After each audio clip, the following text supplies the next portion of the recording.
Hi friends, ಈ ಸಂಕ್ರಾಂತಿ ಹಬ್ಬಕ್ಕೆ special ಆಗಿರೋ ಪೊಂಗಲ್ ಮಾಡೋಣ ಈಸಿಯಾಗಿ ಮನೆಯಲ್ಲೇ.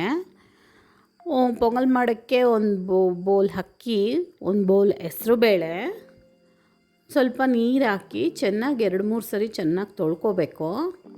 ಇದಕ್ಕೆ ದಪ್ಪ ಅಕ್ಕಿ ಹಾಕಿದ್ರೇ ಟೇಸ್ಟು ಚೆನ್ನಾಗಿ ಬರುತ್ತೆ. ಒಂದು ಕುಕ್ಕರ್ ಇಟ್ಬಿಟ್ಟು 1 ಸ್ಪೂನ್ ತುಪ್ಪ ಹಾಕಿ ತೊಳೆದಿಟ್ಕೊಂಡಿರೋ ಅಕ್ಕಿ ಹೆಸರುಬೇಳೆ ಹಾಕಿ ಒಂದು 2-3 ನಿಮಿಷ ಹುರ್ಕೋಬೇಕು. ಜಾಸ್ತಿ ಏನು ಹುರಿಯೋದು ಬೇಡ, ಒಂದು ಸ್ವಲ್ಪ ಬಿಸಿ ಆಗೋವರೆಗೂ ಹುರ್ಕೋಬೇಕು ಅದನ್ನು. 1 ಕಪ್ ಹೆಸರುಬೇಳೆ, 1 ಕಪ್ ಅಕ್ಕಿಗೆ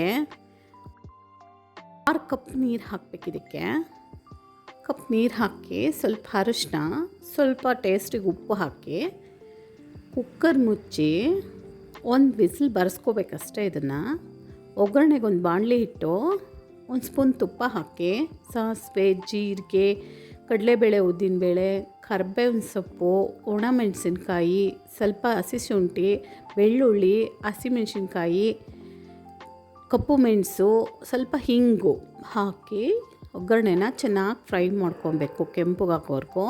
ಲಾಸ್ಟಲ್ಲಿ ಗೋಡಂಬಿ ಹಾಕಿ ಅದನ್ನು ಫ್ರೈ ಮಾಡಿಕೊಂಡು ಬೇಯಿಸಿಟ್ಕೊಂಡಿರೋ ಹೆಸರುಬೇಳೆ ಅಕ್ಕಿ ಹಾಕಿ ಕೊತ್ತಂಬರಿ, ಉಪ್ಪು ಹಾಕಿ ಮಿಕ್ಸ್ ಮಾಡಿಕೊಂಡು ಸರ್ವ್ ಮಾಡಿಕೊಂಡ್ರೆ ಟೇಸ್ಟಿ ಆಗಿರೋ ಸಂಕ್ರಾಂತಿ ಹಬ್ಬಕ್ಕೆ ಸ್ಪೆಷಲ್ ಪೊಂಗಲ್ ರೆಡಿ ಆಗುತ್ತೆ. Thank you friends.